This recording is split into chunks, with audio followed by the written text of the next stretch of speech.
اعوذ بالله من الشیطان الرجیم بسم الله الرحمن الرحیم الحمد لله رب العالمین والعاقبة للمتقین الصلاة والسلام علی رسوله محمد و آله و اصحابه اجمعین. بعد از حمد و صلات برادران مسلمان، میخواهم که کمی از تاریخ حزب نهضت اسلامی و لحظه های پیدایش او و چگونه تشکیل شدن او و توسط کی تشکیل شدن این حزب الهی برای شما کمتر نقل کنم. البته در قدرت انسان است که همه اون چیزهایی که در این طول 30-40 سال گذشته است شاید که در خاطر من نباشد. اگر یگان چیزی را من اشتباها اگر وقتش را یگان چیزش را دگرگون گفته باشم معذرت میخوام از شما. اگر یگان کسی دیگه با خوبتر بداند و ان شاء الله اصلاح میکند، اما در عموم من اون چیزی که در یاد دارم ان شاء الله به قدر توانم برای شما او را بازگو میکنم. سالهای 70 عصر گذشته یک جنبش و یک بیداری در مابین مردم مسلمان روی داده بود که را هر یک انسان مسلمان در قلب خود احساس میکرد، خصوصا در مابین جوانان طالب علمی که در حجره ها در نزد علمای آن زمان تحصیل میکردن، از جمله یک کمینه هم که از جمله آنها بودم. احساس میکردیم که در قلب های ما یک بیداری پیدا شده است. ما با استادان خود سر بسیار مسائل بحث ها میکردیم، سوال ها میدادیم، زیرا میدیدیم که آنچه را ما میخونیم به حیات واقعی ما، به حیاتی که ما خود را مسلمان میگرفتیم سازگار نبود. حدیث ها را میخوندیم، شرح های حدیث را، قرآن را تفسیرش را میخوندیم، تفسیرهای زیادی که در اونجا افکار علما درباره چگونه بودن مسلمان، چگونه زندگی کردنش گپ میرفت. ما اونها را مخالف زندگی خودمان میدیدیم. ما احساس میکردیم که ما اسلام گفته در زندگی اجتماعی، در زندگی عائلوی، در زندگی شخصی خودمان با اشتباهات زیاد روبرو هستیم. یعنی مسلمان گفته ما خود را مسلمان میگیم، اما عملهای ما خلاف آن چیزهایی است که خدا و پیامبر گفته است. از جمله در نظر داشتیم بدعت ها، عرف و عادت ها، کارهایی را که در مابین مردم ما بسیار سرخرج میگذشت، توی های سرخرج، روزهای ماتم که در روزهای ماتم چقدر خرج زیاد میشد، چقدر مردم زیاد در اونجا سرگردان میشدن. همه اینها باعث آن شده بود که ما سر این مسئله فکر کنیم و از لحاظی که ما باوری داشتیم که قانون خدا یک قانون عدالت است، قانون حیاتی است، قانونی است که انسان را به سوی خوشبختی های دنیا و آخرت میبرد، اما او را در زندگی میدیدیم که قانون هایی که ما مسلمان ها پیروی میکردیم ما را به سوی قشاقی، به سوی دشواری، به سوی دیگر مشکلات اجتماعی کشانده ایستاده است. فرزندان ما تربیت درست نمییابند. ما از سببی که مال و اشیاء خودمان را اسراف کارانه به هر کارهای بیهوده صرف میکردیم، نمیتوانستیم که اون خیلی که لازم است برای فرزندان خودمان، مثلا که برای تعلیمشون، برای لباسشون، برای زندگیشون چیزهای مهیا کنیم. از جمله یاد دارم که یک وقت من زیارت بعضی دوستا به دوشنبه رفتم در یک خوابگاه عمومی. طالب علمان اسلامی نبودن، طالب علمان مکتب های خودی حکومت بودن، یعنی در این استودها یونیورسیته های همون زمانه درس میخوندن. در خوابگاهشون در آمدم، همون طالب علما یعنی استودنت های همون وقته در بالای مثلا روزنامه ها را پهن کرده در بالای همون فرش خالی که ما وقتا پل میگفتیم، در بالای پل خالی روزنامه ها را نصب کرده پهن کرده بودن، در بالای روزنامه خوابیدن. 6 تا همونجا درس تیار کرده ایستم. و وقتی که مثلا ما اونها سوال میکردن که برای چی شما، میگو پدر مادرمون قدرتی ندارن که ما را اونقدر پول بدن که ما برای خود یگان فرش بخریم یا یگان خوراک خوب بخریم. ما بعدا از اون به اونها میگفتیم که همین خرج و خراجات ها رو برای چی قدر انجام میتن؟ میگفتن که اسلام هم خیلی میفرماد، دین اسلام پدرهای ما را وادار میکند که همین کارها را انجام بدن. این چیزها باعث شد که ما سر این قضیه اندیشیدیم و به سوی آیات ها و حدیث ها نظر کردیم و آنها را آموختیم، اندیشه کردیم، فکر کردیم، دیدیم که بسیار این کارها و اسرافکاری های ما مخالفی گفته خدا و پیغمبر است. یعنی اینها یک چیزهای ایجاد شده خلقن، ایجاد شده خود مردمن. از روی مثلا انسان خودش در پیش مردم نمایش دادن، نشان دادن که من از دیگرها کم نباشم. بین انسان ها یک مسابقه میرفت برای همین کارها. یادش که یک اگر گوسفند میکشه دیگرش دو گوسفند میکشه، یادش یک گاوی خرد میکشه دیگرش یک گاوی دیگر میکشه، یادش اگر تاقوار گفته همین خیلی چیز پول تقسیم میکردن در وقتی همون جنازه ها با جنازه خانون. یادش اگر یک سومی دو سومی میداد دیگرش 5 سومی و 10 سومی میداد، میخواستن نشان بدن خودشون دارایی خودشون رو. خوب بعضی آدم ها دسترس بودن، یعنی ثروتمند بودن، میتونستن کارا که دیگرانی که ثروتمند نبودن اونها یک بار دار و نادارشون را در همین کار صرف میکردن و بعدا سالهای زیاد قرض میکردن. من حتی دیدم، یاد دارم که یک انسان در یک سال 4-5 نفرشون از عائلهشون وفات کردن، پدر، مادر، برادر، همین خیلی چند کس. یعنی در همین 4-5 برادر او اونقدر مثلا قشاق شد که در مرده پنجمش دیگر همه مدل من همین خیلی سوخت که بیا همین آدم از همین کار خلاص کنیم، همین مرده پنجمش دیگه چی نکنن. ولی او خودش گفت که من مردی هستم، دمینم لاکی دارم، منم میکنم با همین خیلی. با قرض کرد بود بالای 4-5 هزار سومی، و وقتی که 4-5 هزار سوم خیلی ثروتی کلان حساب میشد. باز 1 هزار دیگه با قرض کرد و با همون مراسمی باز همون مردهاش رو گذارم. یعنی همین چیزها سبب شدن که ما برای اصلاح جامعه سخن بگوییم. با استادای خود صحبت کردیم، اونها هم حیران میشدن، میگفتن که پسرم راست است، درست است، میگه پای شما در کتاب های نیست که اینها بدعتن. ولی چه کنیم که جامعه مسلمان ها همین کار انجام میدن. اگر ما حاضر کارا رو مخالفت کنیم، مثلا باز بین مردم اختلاف با وجود میآید. یعنی همین بیداری ها از قلب ما شروع شده. هیچ کس ما را نه آمده بود مثلا جمع کرده باشه و گفته باشه که این خیل کنی و خیل کنی، بلکه همین بیداری از دل خود همین انسان ها. من را البته یک الهام الهی میدانستم که در دل همه همون کسانی که در همون وقت زندگی میکردن همین بیداری ها پیدا شد. نه تنها در طالب علم ها بلکه در مردم هم همین خیلی آدمان هم فکری پیدا شدن که وقتی که اونها رو گپ میزدیم در یگان جا برای همین کارها را کمتر سبک کردن، یعنی یک اندازه نگه داشتن، خود را قشاق نکردن، و از مابین مردم هم آدمانی پیدا شدن که اونها هم فکر شدن، برای که عقلهای انسان ها چه میفهمیدن که این چیزها بر ضرر جامعه، بر ضرر خودی بودجه همون خانواده، بر ضرر تربیت فرزندان هستن. خصوصا طالب علمان مکاتب دولتی هم وقتی که سخنهای ما را شنیدن رفته با پدر و مادرشون بسیارشون بحث مناظره میکردن که بجای همین عرف و عادت ها را کردن بر پول به ما بتیه که ما در همون جنده ما کتاب بخریم، دفتر بخریم، یا یگون مثلا چیزی که در کار در همون تحصیل من را برای خودمون بخریم. پدر با مثال که مادراشون به این کار مخالفت میکردن که بچه‌م این کار خوب نیست، که خیلی گپ زدن، این کارها کارهای شریعتن، کارهای اسلامی هستن.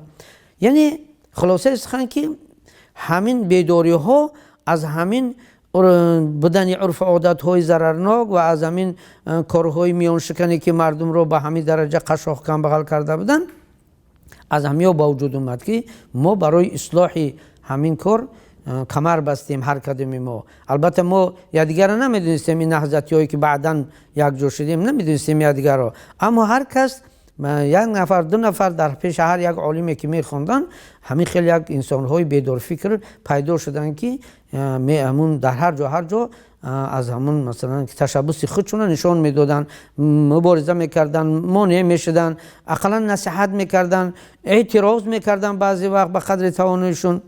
اما این خیلی یک تشکیلات منظم نبود که انسان ها را مثلا جمع کنن. یعنی این از اولی سالهای 70 این شروع شده بود که ما را وقتایی که ما طالب علم بودیم در پیش استادها میخوندیم کم کم میشنیدیم هر جا. خودمون هم که اگرچه طرفدار بودیم به همین افکار، اما میشنیدیم که فلان ملا یا ملا بچه در فلان جا همین سخن گفته است. خصوصا از استاد نوری که در وقت مرحوم استاد نوری را ملا عبدالله میگفتیم، میشنیدیم از ملا عبدالله که شخصا من با او کس شناسان نبودم، نمیدونستم کس از نزدیک، اما نامش در هر جا میشنیدیم که همین خیلی یک انسان پیدا شده از در همون قرآن تپه و با ضد همین عرف و عادت ها در هر کجا سخن میگه، شاگرداش که با شاگردا را تربیت میکند، یعنی از همین فعالیت های گسترده همین انسان ما میشنیدیم. تا اینکه تا آخر سالهای 70 به همین منوال در هر کجا پراگنده همین مثلا امثال همین خیلی آدم ها در هر جا میگفتن درباره همین ضد بدعت ها و دیگر. بعد در آخر سالهای 70 تصادفا منم در یک جنازه با یکی از همین انسان هایی که با استاد نوری علاقه داشتن با یک چند نفرشون واخوردم و آنها رو دیدم که در وقتی که ما نشسته بودیم در صف جنازه، وقتی تاقیوار میگفتن و وقت لباس تقسیم میکردن، لباس آوردن و کسا رد کردن، نگرفتن. بعدا من تعجب کردم، پرسیدم که شما برای چی نمیگیره؟ اونها گفتن که خیلی اینجا جای سخن نیست، آدم بسیار است، بیا یگانجا میرویم میشینیم و بعد صحبت میکنیم. منم که خیلی طالب علم بودم و در دلم مثلا شوقی شنیدن علم و دیگر مثلا بحثا زیاد بود، منم راضی شدم. وقتی که با آنها نشستیم، آنها خیلی مثلا افکار خودشون بیان کردن، حجت آوردن برای این کارها. من باشم مخالفت کردم، گفتم که حالی وقتی این کارها نیست، بیای این کارها رو مثلا حالی نگیم، مردم آماده نیستن، اینها رو بر غلط میفهمن. خب به هر شکلی اگرچند که قلبا سخنهای آنها را قبول کرده بودم و آنها را ضد سخن آنها چیزی نداشتم، اما از روی نامساعد بودن همون مثلا که اجتماعی همون وقتا و میشنیدم که در هر جا پنهان همین جوانایی که همین افکار را پهن میکنن، آنها را در هر جا غیبت و ملامت میکردن، اما من نمیدونستم که آنها کی را در نظر دارن، ولی میشنیدم. بنابراین من به آنها گفتم که همین سخن در مابین مردم زیاد است برای شما، بسیار انسان ها از این کارهای شما نارضایند، خصوصا همون کلان شونده های قشلاق ها، انسان هایی که آنها در هر جا همین به همین مثلا عرف عادت ها را تشکیل میکنن و در مابین مردم شهرت دارن، همچنین انسان های تشکیلاتی، آنها بسیار نارضایتی مثلا بیان میکنن در این کارهای شما. نمیشه که همین کارها را کمتر پنهانتر، کمتر مثلا که یک جهت با یک اسلوبی که برخورد نشود با مردم انجام بدیم. خب آنها با من اونقدر بحث زیاد نکردم، گفتن که خب اگر یه فکر داری بیا به قرآن تپه یگان روز فلان روز یگان روز را معین میکنیم، بیا در اونجا ما جمع میشیم، دیگر استادها هستن، بعد به اونجا صحبتاتون مثلا میکنیم. منم دیگر خواهان همین کارها که بودم، همون روز معین رفتیم به همون قرآن تپه که حاضر یک انسانی مشهور است، ملا قلندر، که اکثریت نهضتی ها را میشناسن. خب در اون وقت من اون کس را نمیشناختم، مهمان شدیم در خانه هم ملا قلندر و در اونجا استاد نوری خدا رحمتشون کنه وقت اون جامع بودن، ملا عبدالله. بعد در اونجا یک ملا جمعه بیگ، اون کس بود که حالی با لقب خالد مشهور است، اون کس حیات هستن. خب ملا نعمت الله در اونجا حاضر بودن، محمد رسول، باز چند نفر دیگه که اونها رو شاید که در نام ها شده یادم نیاین، چند نفر دیگه در اونجا حاضر بودن که من بسیاری اونها رو اولین بار میدیدم. ملا امرالدین در اونجا بود. بعد همون جوانایی که ما هم دعوت کرده بودن او هم در اونجا حاضر بودن. در اونجا بعد وقتی که صحبت ها کردن، دیدم که اونها از ما پیشتر مثلا که پیشرفته ترن، یعنی افکارهایی را بیان کردن که ما حالی در سر آنها فکر نکرده بودیم. جمع شدن، یک تشکیلاتی منظم تشکیل کردن، یک جای عمل کردن، مثلا تعلیم و تربیت را با مصلحت یکدیگر کردن، پیشنهاد کتاب‌های نو، کتاب‌هایی که آنها افکار مردم را بیدار میکنن، از جمله کتاب‌هایی که مثلا نویسنده‌های برادران مسلمان نوشته بودن، از جمله مثلا کتاب‌های سید قطب و حسن البنا و دیگر کتاب‌هایی که در وقت رواج نبود خواندن آنها را پیشنهاد کردن که همین کتاب‌ها را درسی کنیم تا که انسان‌ها یک بیداری فکری به وجود بیاد، یک خودشناسی به وجود بیاد. ما باید که از خواب غفلت بیدار شویم. ما سالهای سال در زیر تاثیر کمونیست‌ها مثلا هستی خودمون را گم کردیم، یعنی به همین مضمون مثلا موضوع ها در اونجا مطرح میشید. ما باید ملت خودمون رو بشناسیم. ملت تاجیک ملتی آوازه‌دار، ملت تاریخ دار است. ما باید تاریخ خودمون را فراموش نکنیم.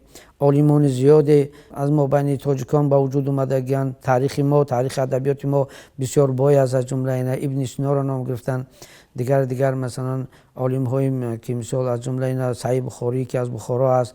دیگر عالم ها را زیاد نام گرفتن که اکثریت عالمان بزرگ اسلامی از مردم فارس نژادند و ما که باشیم ما باید افتخار داشته باشیم به این ملت خودمون، افتخار داشته باشیم به علم و معرفتی گذشتگان خودمون.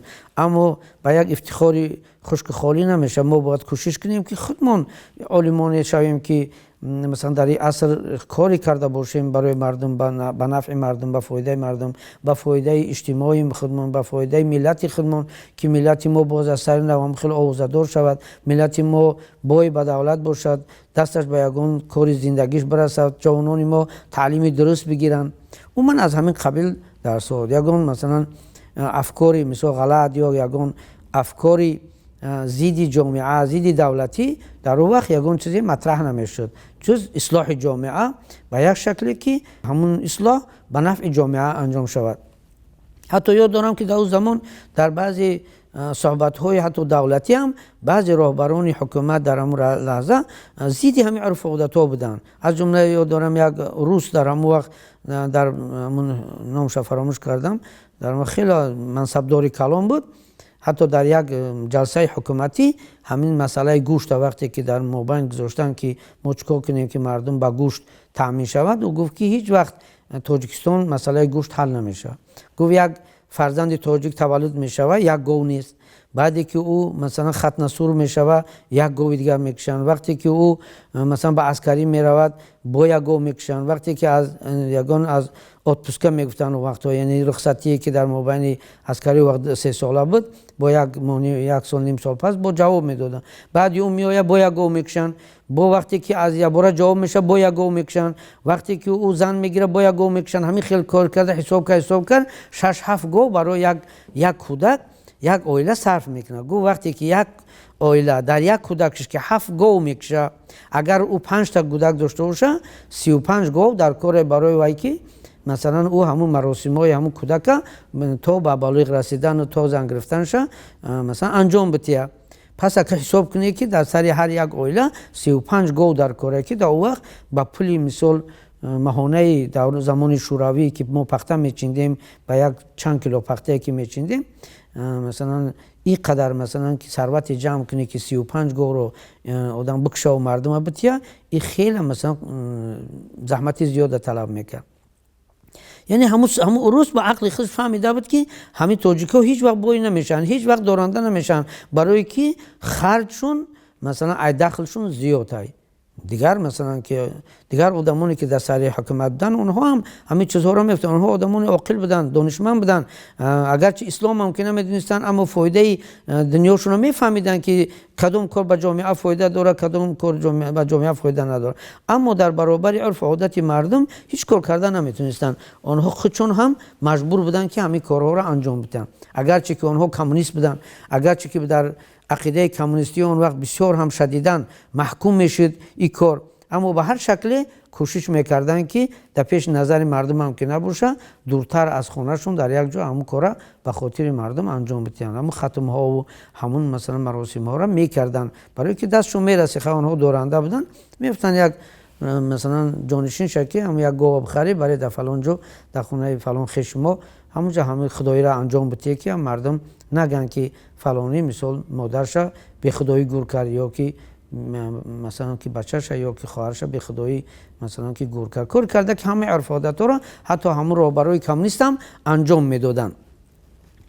بنابراین این افکار و این مثلا که یعنی فشارهای اجتماعی، فشارهایی که اقتصادی، ما جوانان را که مثال ما طالب علم بودیم و البته طالب علم ها همیشه از قشری مثلا کمبغل جامعه همیشه محتاجن، با دستگیری دیگر رو بیشتر احساس میکردیم. میخواستیم که پدر مادرمون برای ما پول بیشتر بده تا که ما بتوانیم که یگان کتاب بخریم. خصوصا کتاب‌های دینی در اون زمان بسیار قیمت بودن.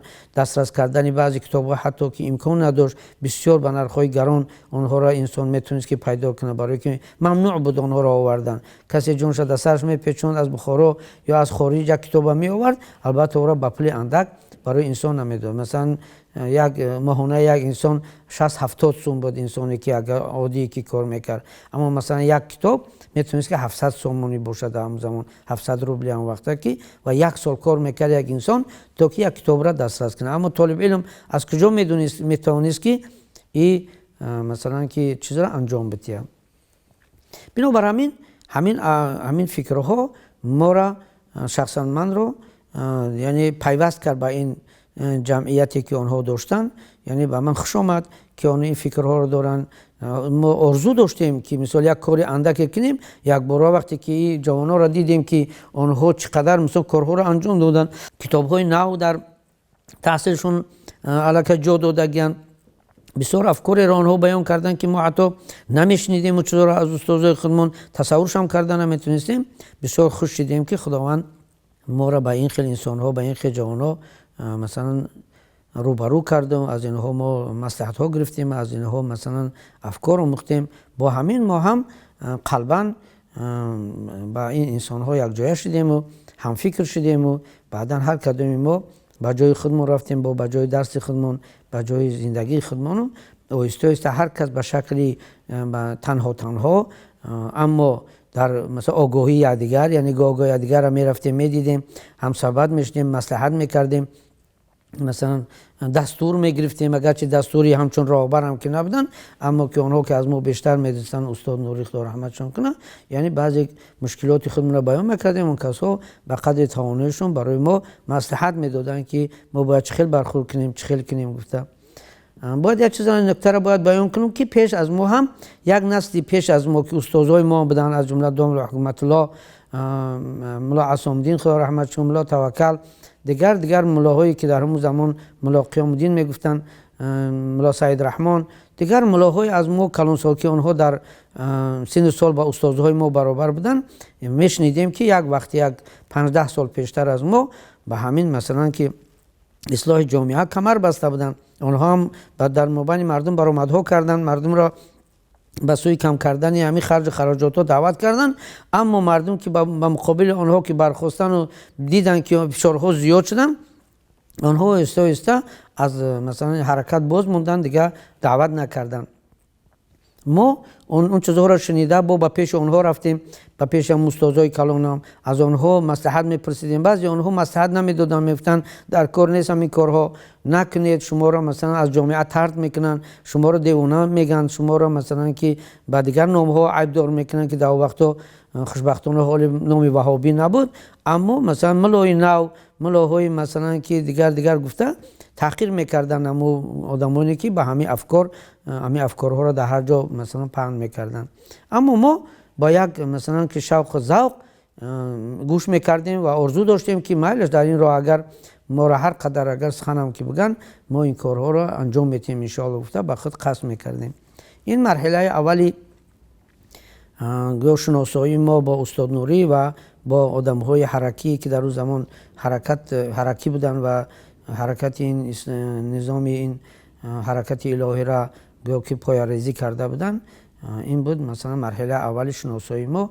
ان شاء الله در صحبت‌های بعدی ان شاء الله از مرحله دیومی یعنی شناسایی و کار خود از تشکیل حزب نهضت اسلام و مثلا به نظام در آوردن این حرکت الهی ان شاء الله با شما صحبت خواهم کرد. السلام علیکم و رحمت الله و برکاته.